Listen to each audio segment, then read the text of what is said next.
Hudson Institute. I'm Nina Shea. I direct the Center for Religious Freedom here at Hudson.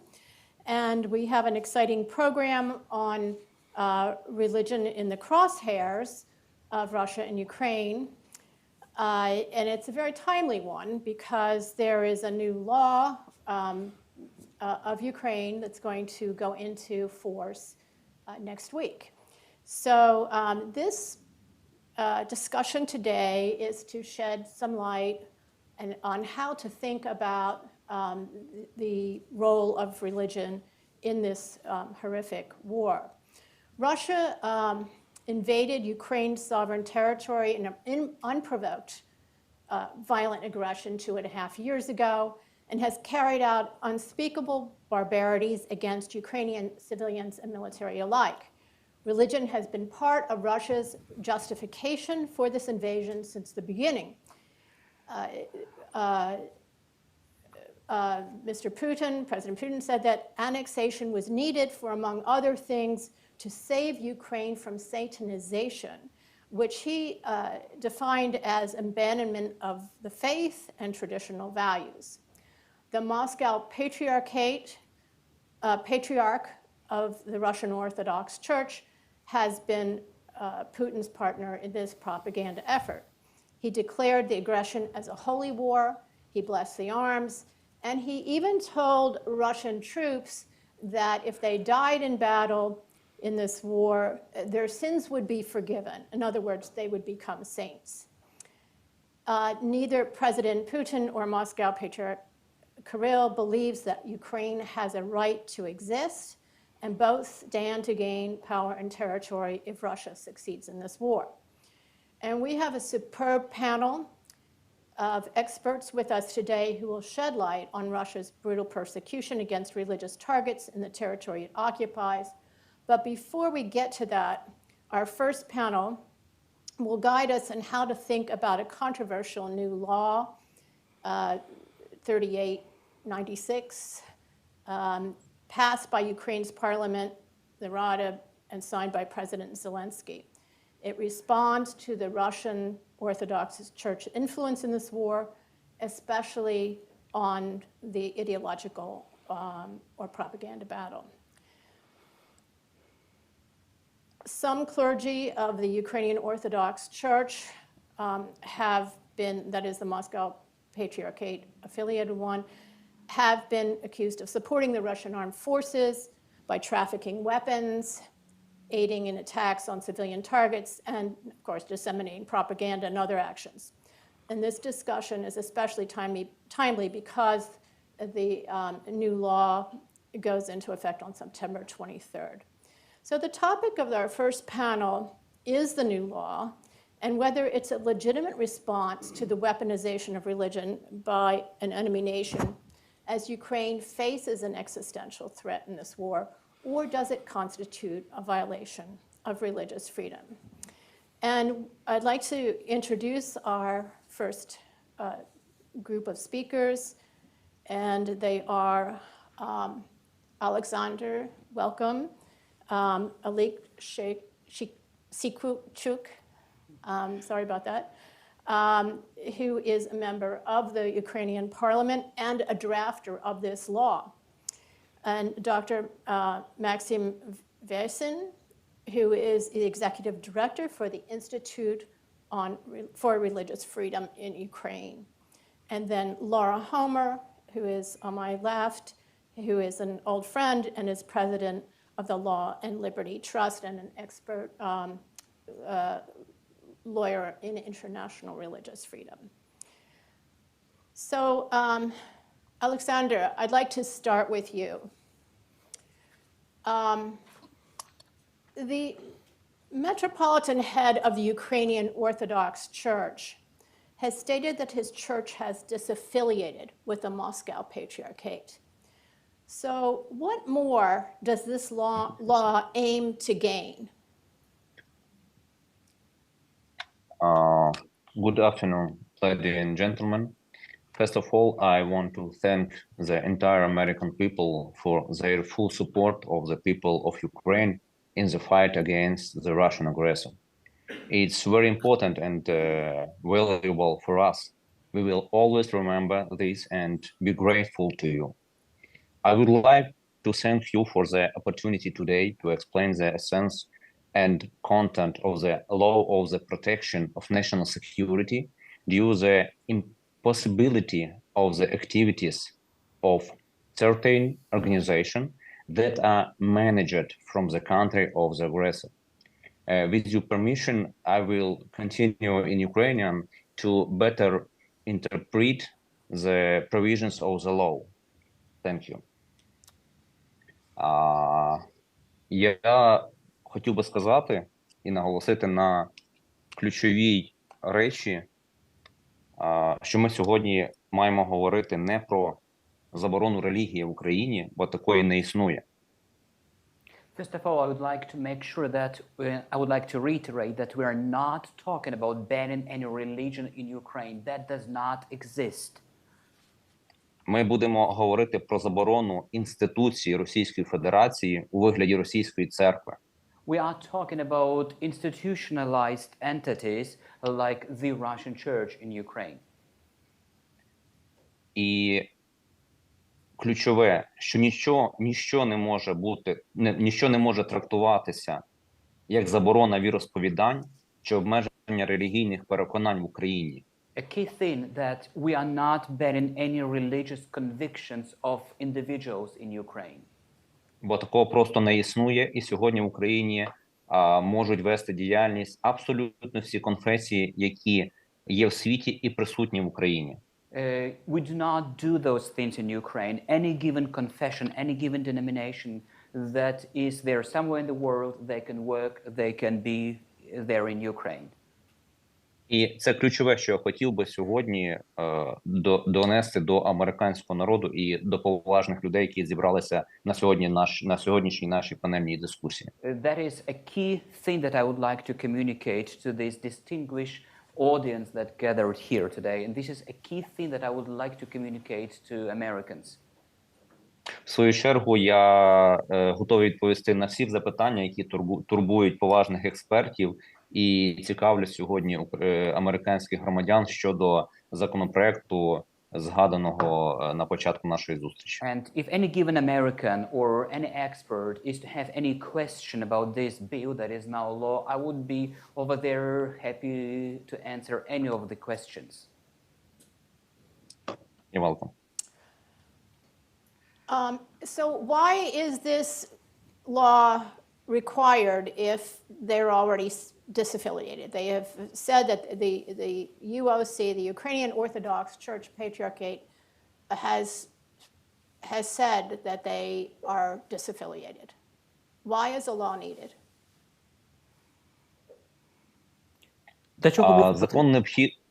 Закон необхідний в першу чергу для того, щоб убезпечити національну безпеку України через втручання в життя і загрози національної безпеки через інституцію Російської православної церкви в Україні.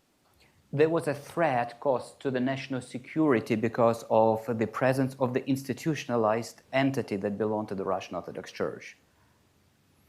І ключовим є те, що забороняючи діяльність Російської православної церкви в Україні, ми не забороняємо діяльність Української православної церкви. And again, I would like to reiterate, when we ban activities of the Russian Orthodox Church, we are not banning activities of the Ukrainian Orthodox Church. А вони можуть розірвати зв'язки юридичні з Російською православною церквою і існувати як будь-яка інша релігійна організація в Україні. As soon as they delink themselves with the Russian Orthodox Church, they can act and work and have any activity as any other given religious organization in Ukraine. How are they supposed to delink? Are there specific benchmarks for delinking? I mean, they say that they've delinked, but you're not satisfied with that, obviously, because you supported and drafted this law. Are there specific measures for delinking? And if so, can you talk about that? I understood. Okay. Є конкретна процедура щодо виявлення афілійованих афілійованості тої чи іншої організації з Російською православною церквою. First, there are certain procedures. How do we detect affiliation with the Russian Orthodox Church? Це досить таки довгий процес, And that is на a мою long думку, process. довжиною 1,5 року. That is a long process of 18 months long.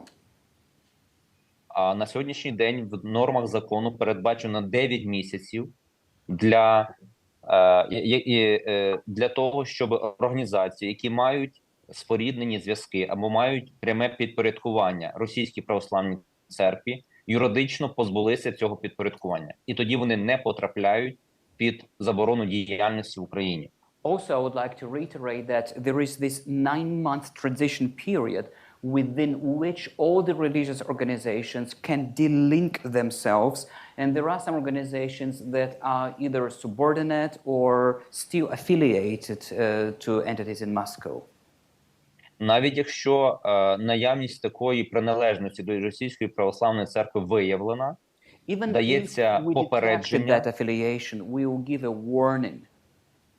І вказується на ті порушення чинного законодавства України, які потрібно усунути, на що дається 1 місяць з моменту виявлення таких, з моменту надання таких зауважень. Even if affiliation is detected, any organization will give 1 month to delink themselves or to do something with those violations that would be found, if any found. Окрім того, є лише 8 критеріїв чітких, не 9 і не 10, 8 критеріїв щодо афілійованості. Це вичерпний перелік. Besides that, there are 8 specific criteria that would define that kind of affiliation, not 9, not 10, but 8 specific criteria. В разі якого ці релігійні організації підпадають під зауваження, або в разі невиправлення цих зауважень підпадають під подальший процес заборони цих юридичних осіб. Again, even if it is detected, those organizations would get a warning and they would have 1 month to do something with that, and only then their activity as entities could be banned. І навіть після цього ніхто не вправі забороняти будь-яку релігійну організацію, окрім суду. But even after that, that is only a matter of court. It's a matter of justice department to ban activity of this or that given entity. На якому кожна зі сторін має право представити свої докази за чи проти. And it would be like an open court where all the sides can present their case. І навіть після цього релігійна організація не забороняється. And even after that, they could appeal. Після цього йде процес апеляції, а після апеляції йде розгляд справи у Верховному суді України. And after appeal, they can appeal the appeal in the Supreme Court of Ukraine. І навіть після цього релігійна організація не забороняється. And even after that, religious organization as such is not banned.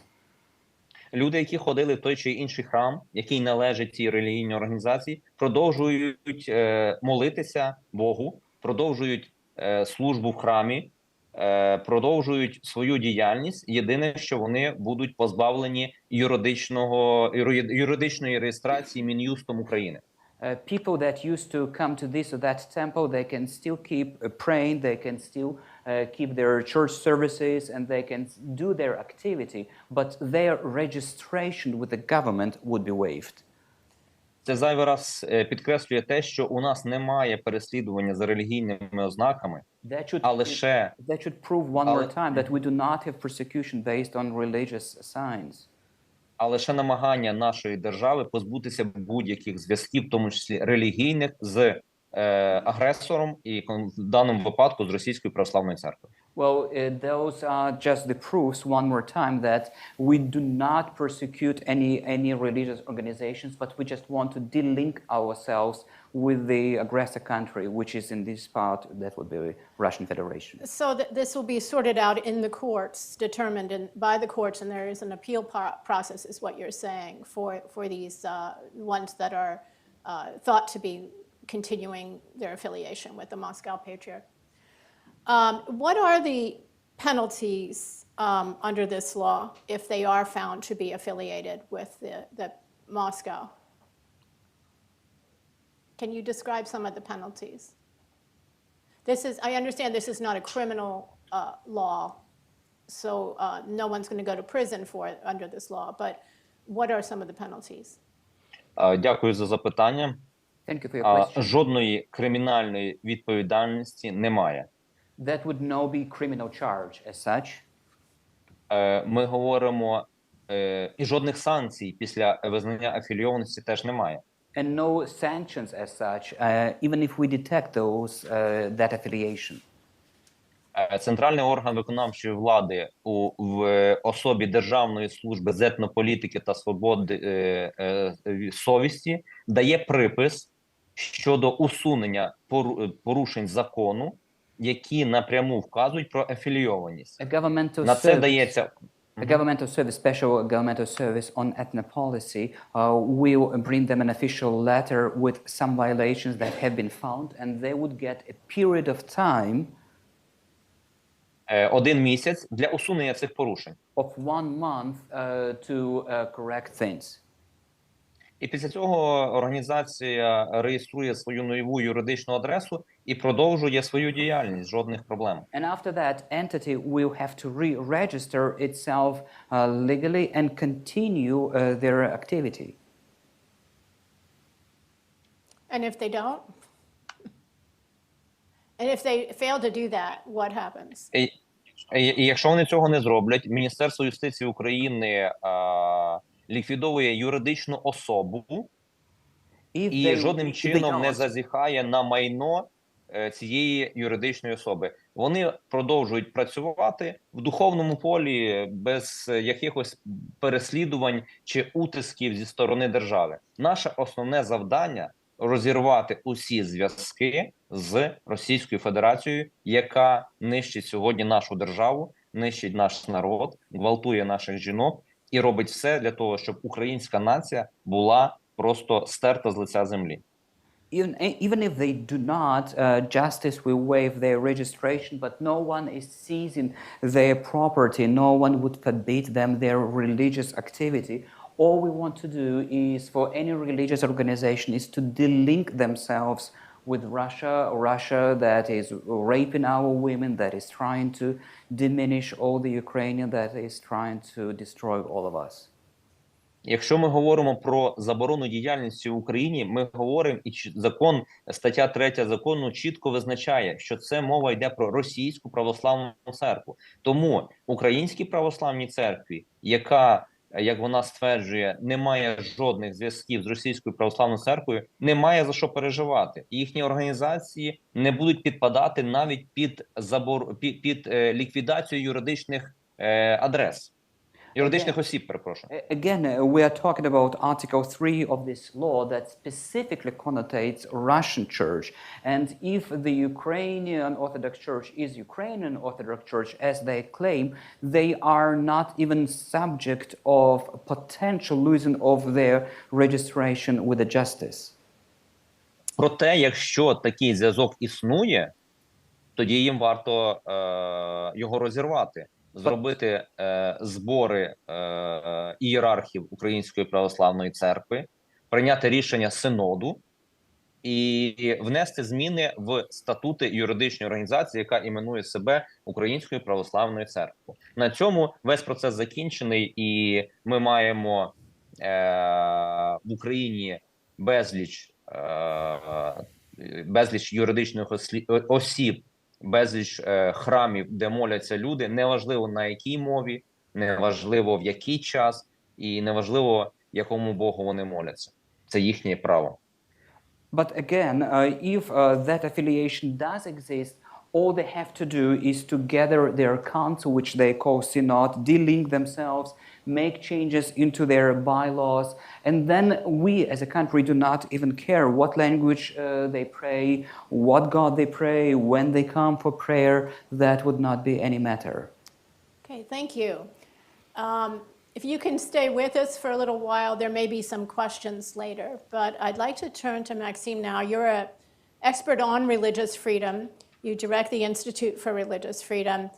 So how do you're aware that there's controversy swirling around this new law. How do you explain the need for government interference in a hierarchical church? Thank you.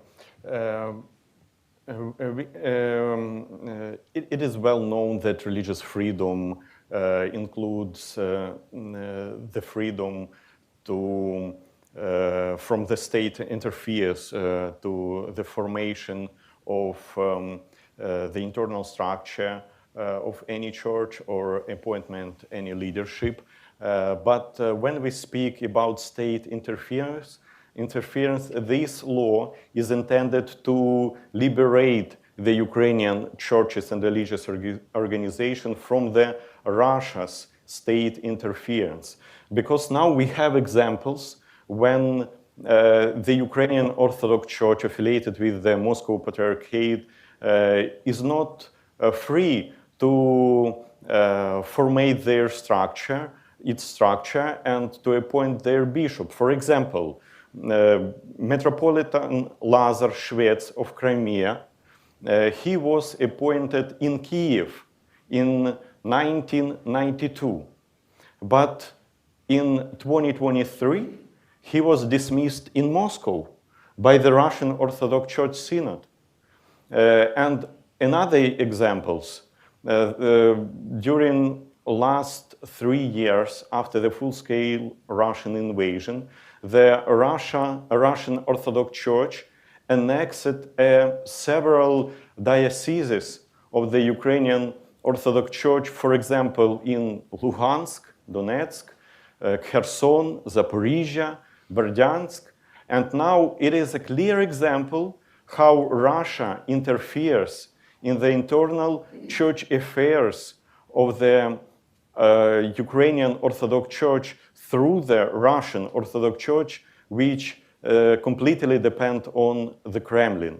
That's why this law has a main purpose to cut these ties with any Russian religious center and to liberate any Ukrainian church or religious organization from influence of Russian intelligence services and authorities through these religious centers. I have also another example.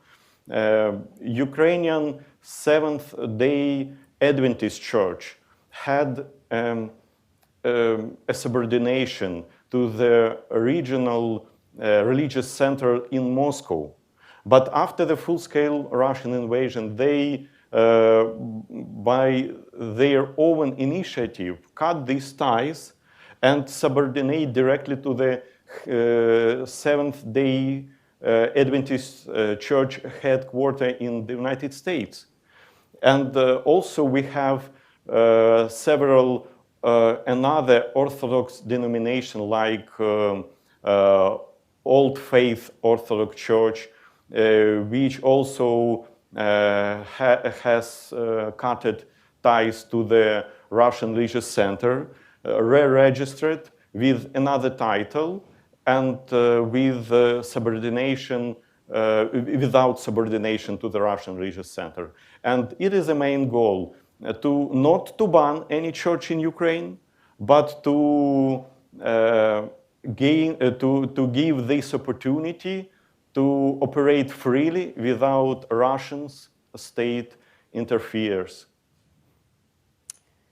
And there's language in the law talking about banning this Russia world ideology. And many of us in the United States are not aware of what this means. Can you explain that? Why is that in this law? Why is it, it's a law on religion that's not religious. What is it all about and why is it there? Yeah. The law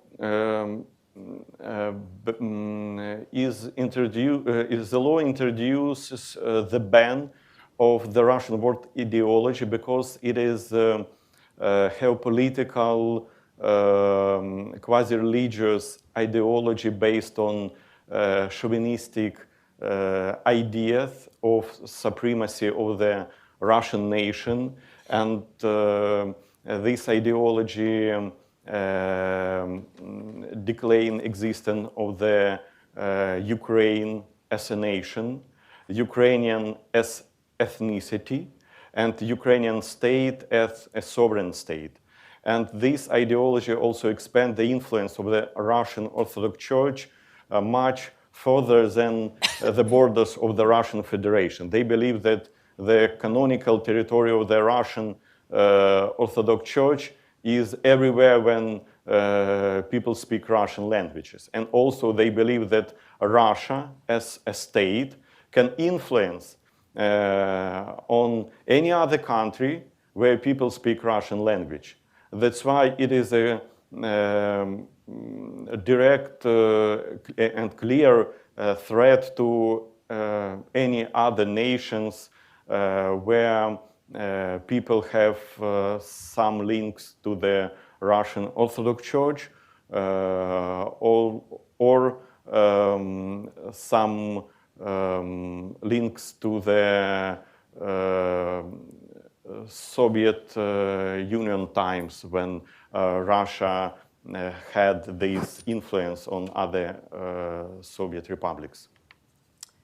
Okay, Lauren, I want to ask you, as a religious freedom expert, lawyer, you've worked on many issues over the years. We go back a long time, and I've worked on some of them as well. But you have a special expertise in this part of the world. And I'd like your views on how international law sees this new law being introduced or going into force next week. Thank you. I'd like to sort of take a step back to the bigger picture of what's going on in Ukraine. Ukraine is committed to religious freedom. Back in 2011, they had 33,000 registered religious organizations, of which then about 11,000 belong to the Ukrainian Orthodox Church, which is affiliated with the Moscow Patriarchate. They have 8 Orthodox denominations. The Orthodox Church of Ukraine obtained autocephaly or independence during the war with Russia, which started in 2014, but the others don't, but they're still operating. There are almost as many Protestant registered organizations as there are Orthodox, about 8,000.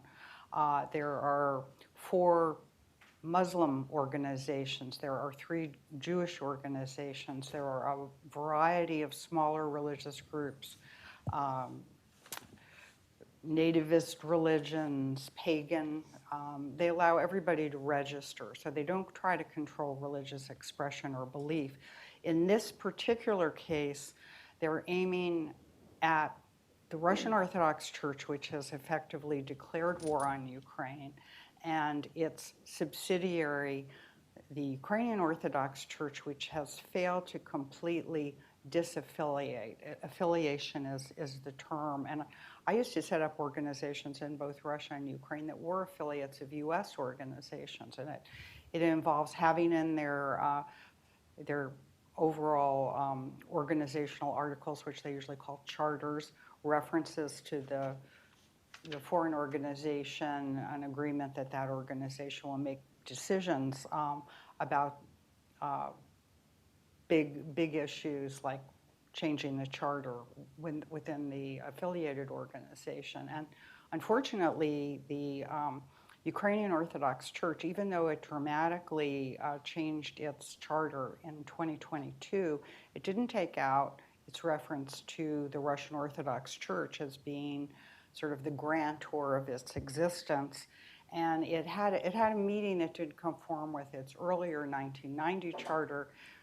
The church council, which involved all the bishops and lots of other people, had to meet to adopt it, but that isn't what happened. They just had a meeting of some of the people who should have been part of the church council, and they still, the Metropolitan of Kiev and all Ukraine still sits on the Holy Synod of the Russian Orthodox Church. So these are things that Ukraine has explained to the Ukrainian Orthodox Church over and over for the last 2 years that they need to change in order to be viewed as independent of Moscow. And unfortunately, the Ukrainian Orthodox Church has mounted a campaign against Ukraine, claiming it's violating religious freedom of all Christians, which is really far from the truth. And that's what's ended up with this law. So they do have an opportunity to be free from a international religious freedom perspective, and just from the perspective of other countries like the United States. We have to think about the fact that there are always exceptions to rights to religious freedom when it comes to maintaining the security of the nation in which the activities are occurring and the health and safety of the people who live there. Well, the health and safety of Ukrainians is being threatened on a daily basis by these Russian bombs, which are justified and even blessed by the Russian Orthodox Church. So it's created a real split in Ukrainian society where most Ukrainians don't want to have this procedure and give them a chance to change their charter. They want the Ukrainian Orthodox Church out. And I just would mention that many other countries that are in this zone of influence of Russia are doing similar things to Ukraine. The three Baltic republics, Bulgaria, the Czech Republic is looking into it. Some republics or former Soviet republics like the Republic of Georgia is kind of afraid to, because they're afraid that Russia will attack them if they take similar steps. And even recently, we saw just in the last few days that Germany has decided to outlaw a Muslim religious organization, which I think is a good way for Americans to think about it. It's basically, according to the Germans, promulgating the ideas of ISIS, of subjugation of women, subjugation of other religions, and overthrow of the German state. So they've decided to close it down for national security reasons. And I think in the US, we would not allow a religious organization to be set up that had as its goal the overthrow of the US government, or the taking away the religious freedom of all other Americans, and saying that they all have to believe as this religious organization believes. So I think that's the right way to look at it. Yeah, it's difficult for us in the United States with the First Amendment because of the separation of church and state, but we see this all the time around the world, including in the West. Belgium, I was shocked to see, has a registration law that the government can decide whether a church or a religion can be registered or not, based on whether the government deems it to have social value. And that term, a social value, is not even defined in Belgian law. France, of course, bans religious garb in the public square and so forth. UK has an established church, so it's very different, and it brings out the privilege we have and the rights we have here in the United States, privilege for not being faced with an existential threat at this point that's being posed through a religious body. Oleksandr, I'll let you have the final word for this panel.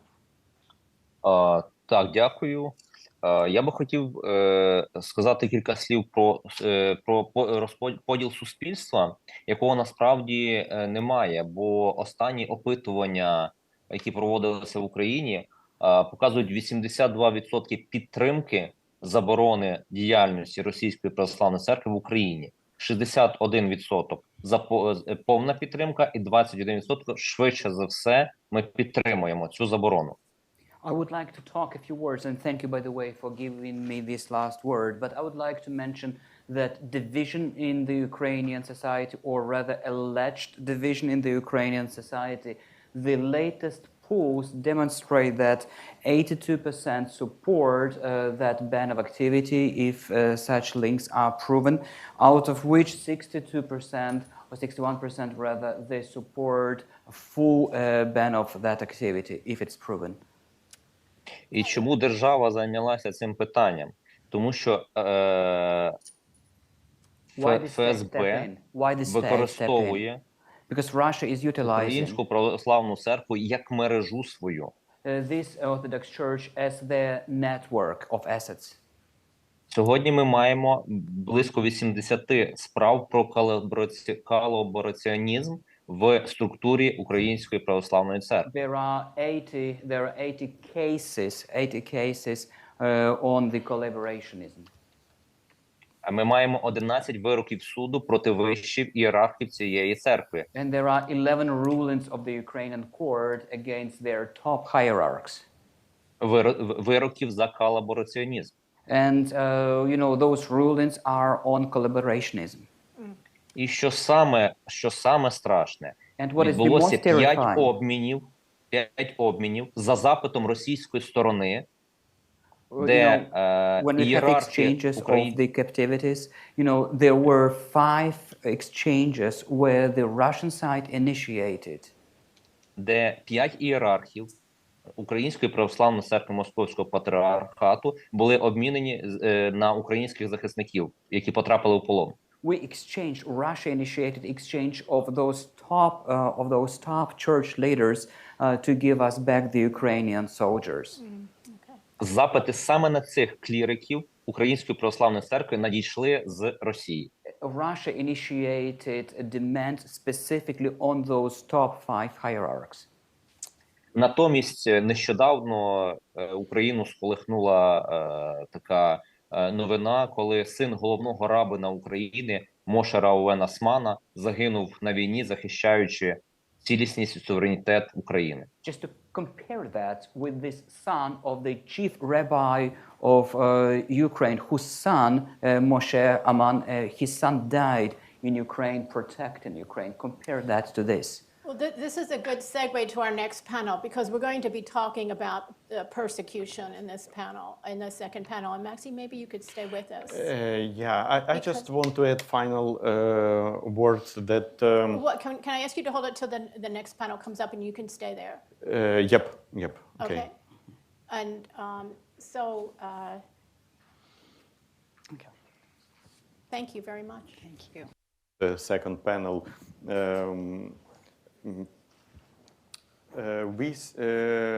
Our Institute for Religious Freedom documented several testimonies from religious leaders of Ukrainian communities on the territories occupied by Russia about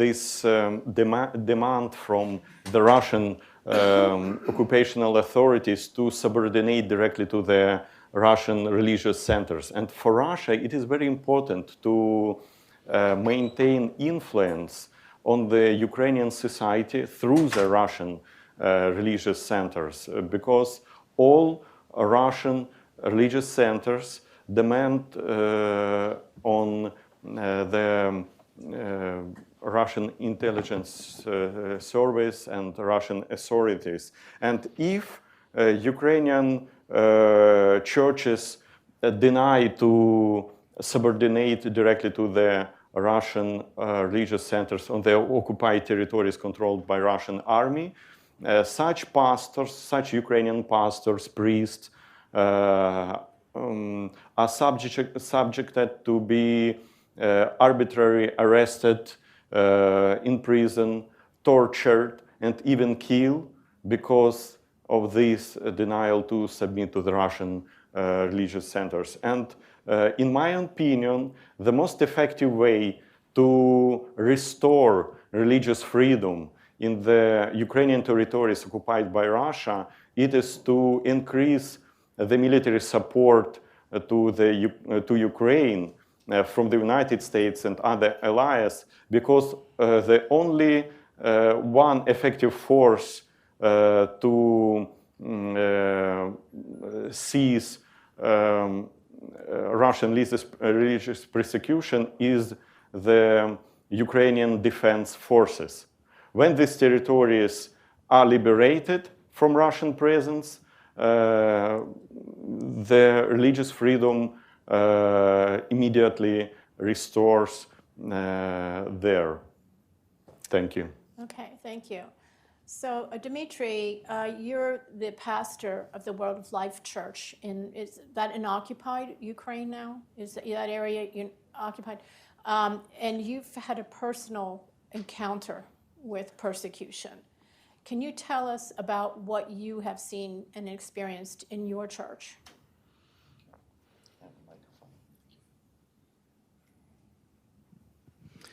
Hi, my name is Dmitry, and thank you so much for inviting me. When you talk about the freedom of religion freedom, we're talking about something that is happening now on occupied territories in Ukraine, or we talk about this law. But I think we have to look all the way through a Soviet history, because the church was persecuted all the way. Terribly, yeah. Yeah, I'm Christian in 5th generation, so I know all the stories. We don't have a time for the Yeah, I know, five generations, but yeah. I'm just saying, Yeah, we're that there paying is- so much attention on the law that was passed in the Ukraine instead of thinking what Russia been. I mean, Russia is like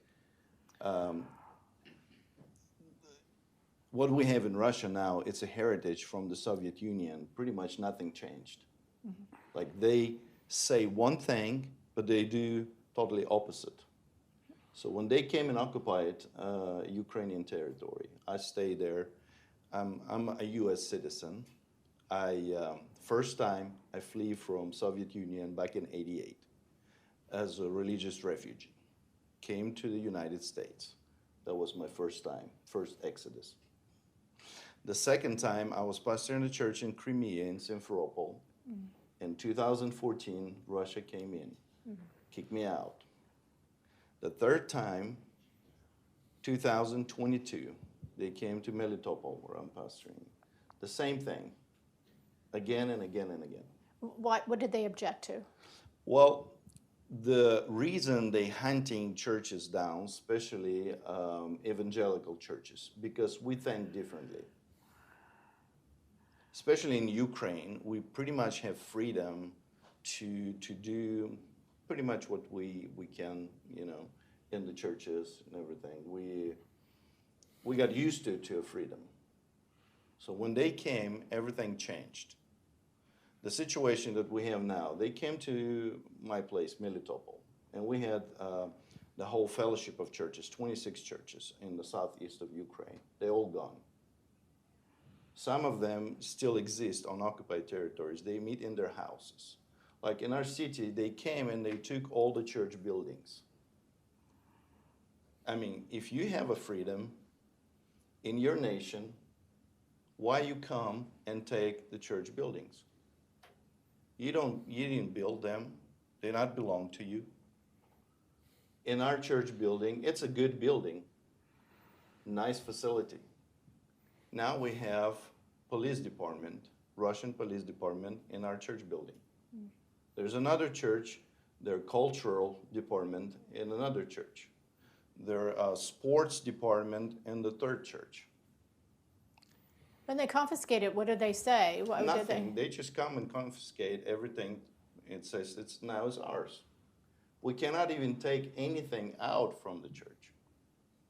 They're like pirates. So there's no due process? No. No rule of law? No. You can't even talk with them. And then, for them, it's like normal. When I was in prison, they were telling me that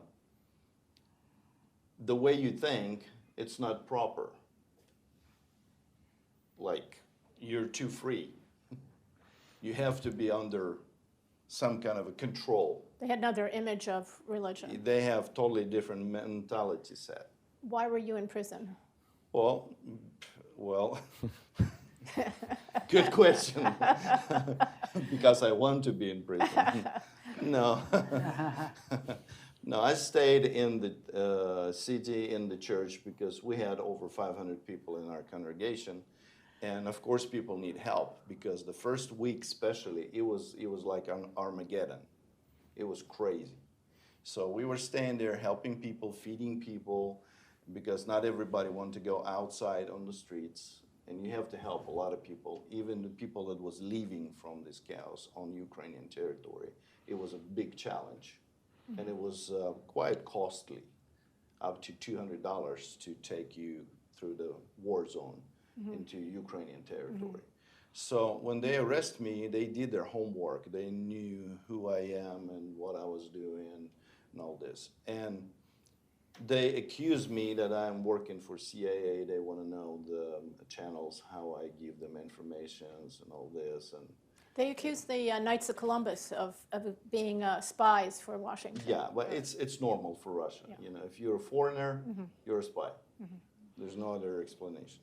The second thing, I'm an evangelical pastor. That's a big problem for them. And the third thing, I'm a Nazi because I'm in Ukraine. So I have all three, jackpot, you know. U.S. citizen, evangelical pastor, and I'm pro-Ukrainian. So I was running all the protests. I was supporting the Ukrainian underground work and all this. Pretty much they tell this to everybody. So How was your treatment in prison? it was okay. You survived. Yeah, the place was not very nice, but I mean, they never beat me or anything because I was kind of a strange guy to them. They didn't know what to do with me, you know, the guy with the U.S. passport. And on the third day, they figured out there was a lot of movement going on around the world about me, so they really don't know who am I. So they were really careful what they were doing with me. It always helps to highlight the cases of prisoners. It always helps. But the first thing they said when they got me at my house, they said, don't tell anybody. Yeah. They got all the telephones, computers, all data, all the documents, you know, put the black bag over my head and carry me to prison. It was a nice experience.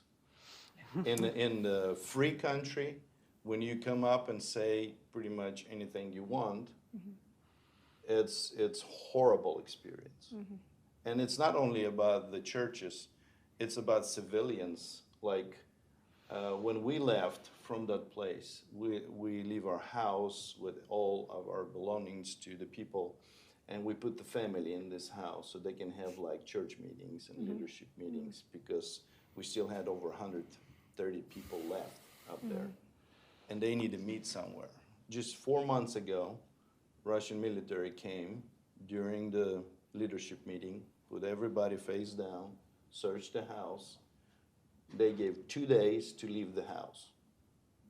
So they took the house. And people said, well, there's some stuff that belongs to these people. They said, do you have receipts? No. So everything stays in the house. They make pictures. They didn't. So they wouldn't take anything from the house. So they're like pirates. If they like a car, they stop you, take your car, throw away you from the car. That's their true face. So when they say something inside Russia, it's a totally different thing. It's a hypocrisy. So you're hardly the only one, too, that's just been happening almost systematically in some of these places. Yeah, and now, I mean, they changing things now. It's like Stalin in 1943, when he decided that the church will exist again.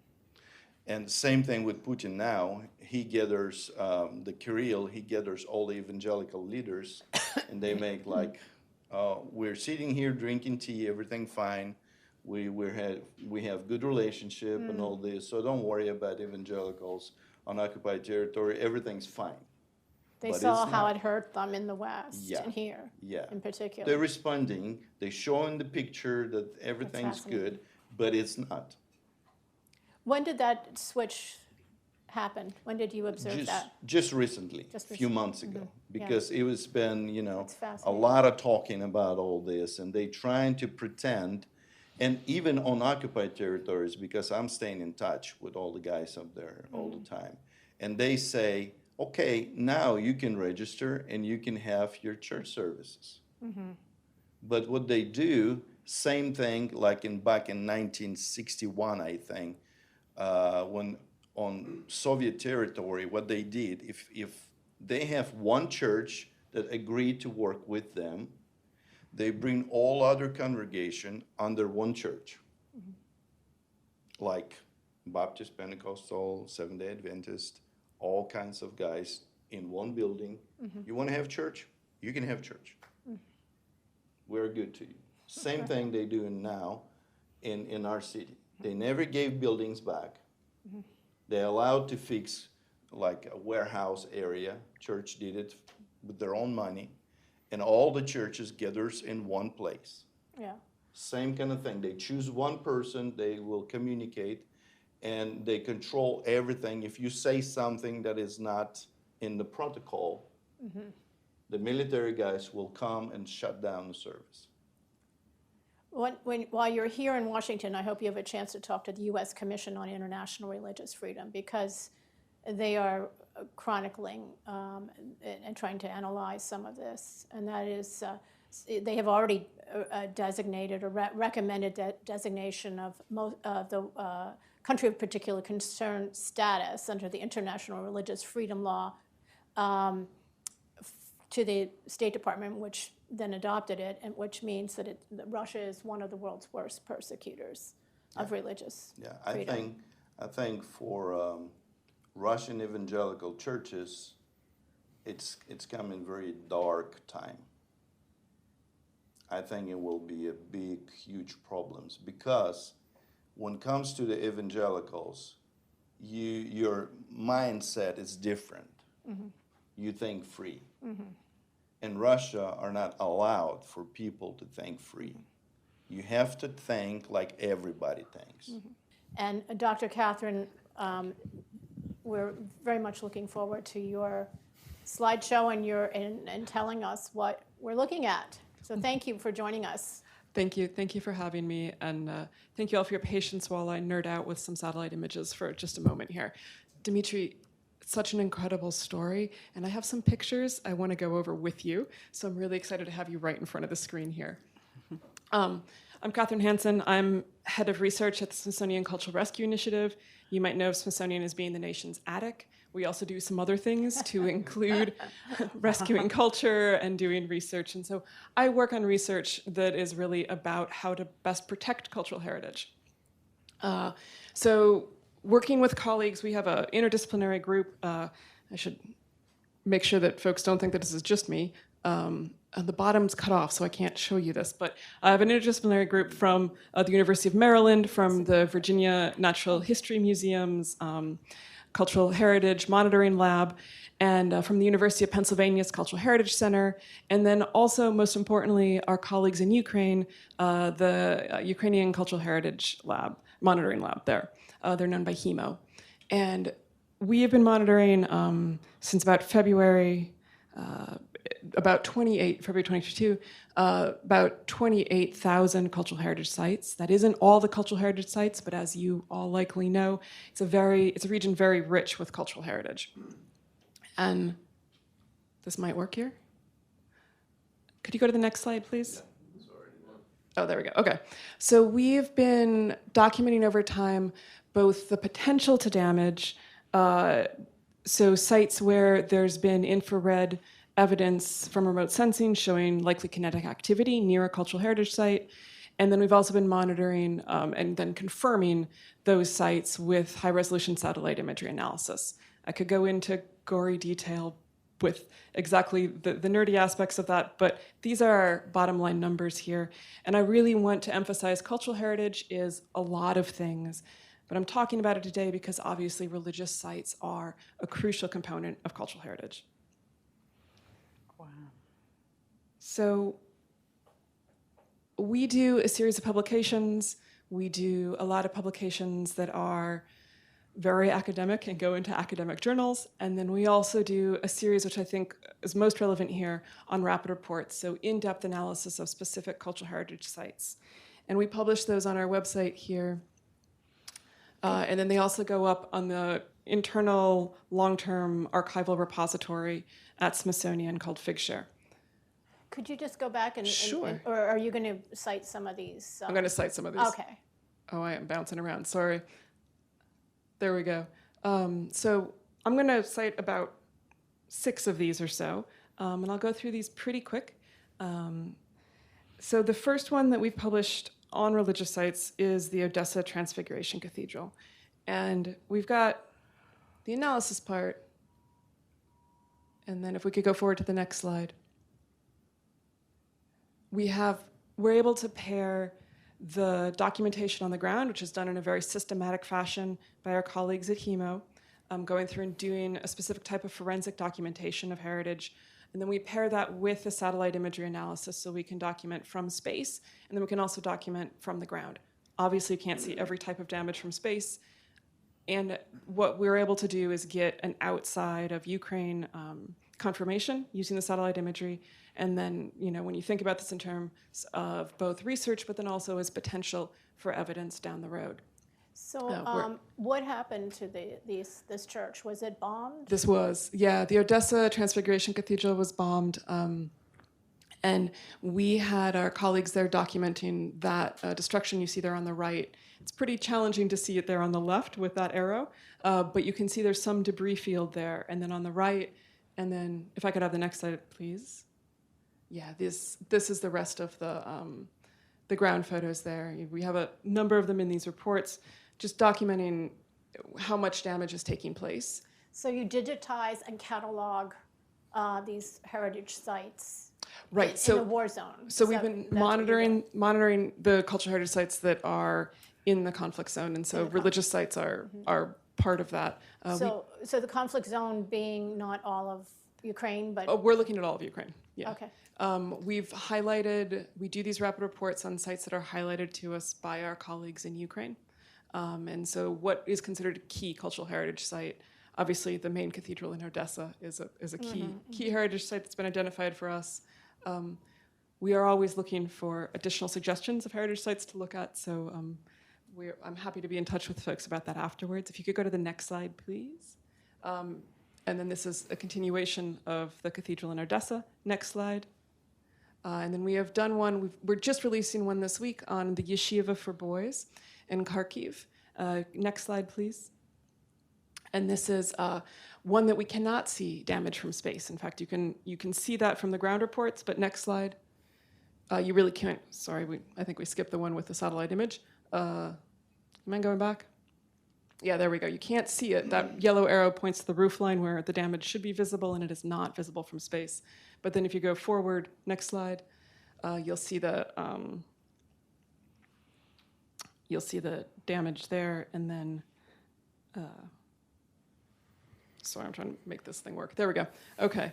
And then I wanted to highlight this church in particular. This is a very small village church. This is pretty much in the middle of nowhere, and it's one of those sites where, as a cultural heritage researcher, I'm really floored by how it's been targeted, because there is nothing around it that makes it an obvious target.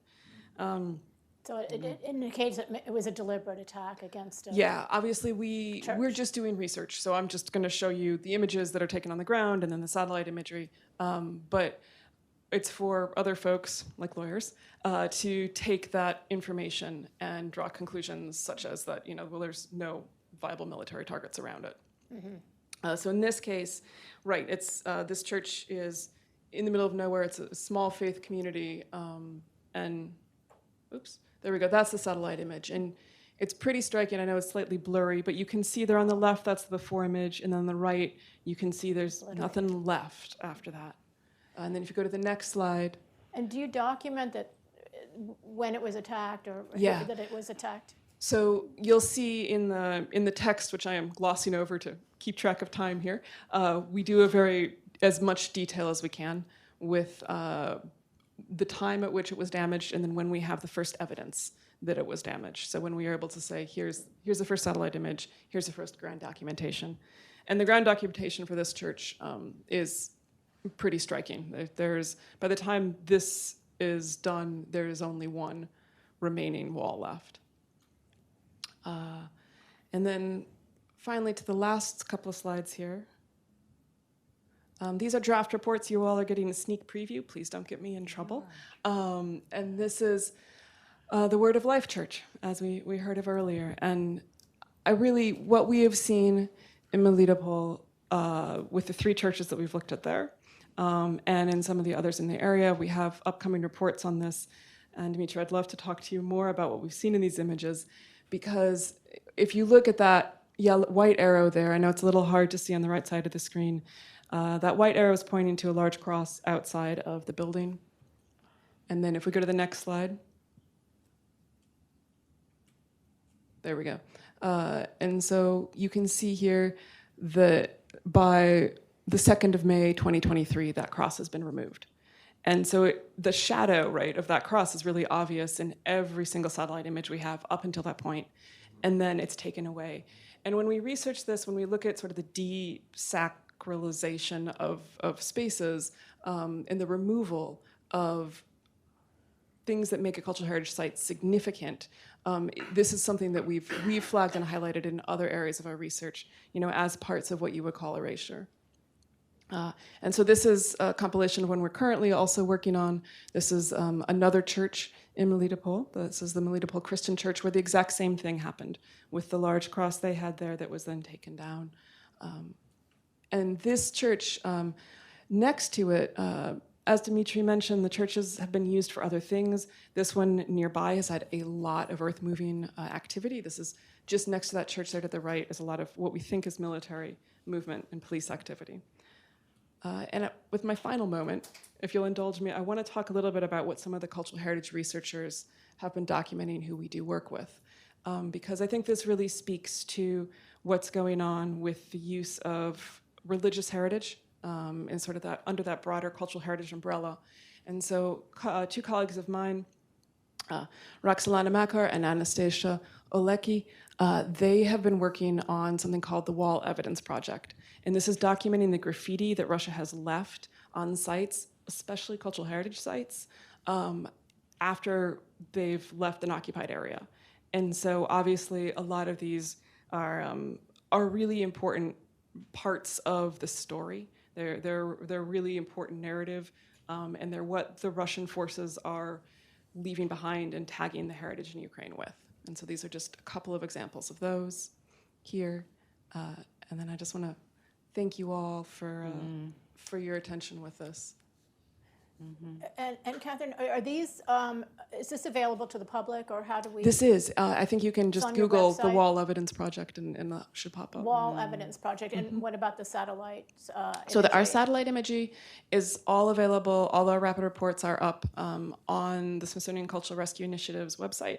If you would like a hard copy, I brought a couple of handouts over there. And they're all available on the Smithsonian's digital archive. Okay. Thank you very much. Did I see Pavlo? Would you like to come up and say a few words? We're about to close the program. I don't know if you have any special message or. I believe they Okay, all right. I'm so sorry. I know you had important meetings, Yes. so thank you. Well, I want to thank all our speakers today. We have time for maybe 1 or 2 questions, if anybody has a question at this point. Yes, sir. Please identify yourself, too. Tom Timberg, and this is an interested member of the public.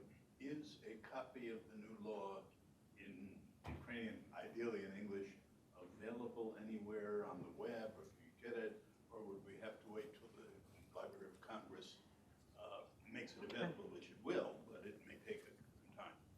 Yeah, I have a copy of it, and I can send it to you. I posted on my website, lawandlibertytrust.org, my analysis, and I will post the English translation of the law. So I will Lawandlibertytrust.org Correct. website. We'll have the law with the English translation by the Parliament itself. And the other thing is more a comment. The United States actually had a somewhat similar situation during the Cold War, though our response was a little different because, among other things, we didn't have major Russian armies occupying the fight of the United States. The Russian Orthodox Church here split after the revolution in 3 directions. A relatively small direction was basically a continuation of the old Tsarist Church. It still exists, and I think they merged relatively recently, but they're off on the side. The vast majority of Russian Orthodox here set up a so-called autonomous bishopric, but there was a smaller group that was affiliated with Moscow Patriarchate, and particularly, as you say, after 1943, that meant that there were connections with the NKVD, etc. And there's a whole history of litigation and how we responded to it. I mean, again, this was a relatively marginal institution, but there were litigation about the church premises These are complex questions because we do value religious freedom, but at the same time, a place like Ukraine right now is facing an existential threat. And can churches be used as an instrument of war, in effect, without any kind of restriction? So we will be watching to see how this law is implemented. We'll be watching Mr. Putin and seeing how he delivers on his newfound friendship with the evangelical churches. But did you have a last word? I just want to add that it is not helpful to assess the religious situation in Ukraine just only from theoretical perspective, because the Ukrainian government and society have challenges regarding existential threat when some affiliated with Moscow priests and bishops spread propaganda, justify war, and even support Russian military with data, information about military facilities, location of Ukrainian defense forces, and so on. That's why we need to use a much broad approach to consider context and to consider not only interference of the Ukrainian government by this law, but consider the interference that for Russia it is special military operation, not only on the ground, but also on the minds of people. They use special operation, intelligence operation to change mind of Orthodox peoples who believe their priests, bishops, and when such bishops and priests justify the Russian invasion, it became threat for existence of whole Ukrainian society. And regarding the Russian world ideology, this ideology became a ground for genocide of Ukrainian people, because for Russia, Ukrainian people is not exist. Ukrainian nation is not exist, and Ukrainian state is not exist, and that's why they want to implement implement this idea in which they believe. They want to make it real. But Ukrainian government and Ukrainian society have to respond. And it is not possible to do it just just sitting in the academical auditorium. But when you experience this bombing and shelling every day, you need to do something more than theoretical approach. Yes, and we're very grateful to all of you for joining us today. And Pastor, thank you so much for being part of this very rich and informative discussion at both panels. So join me in thanking our speakers.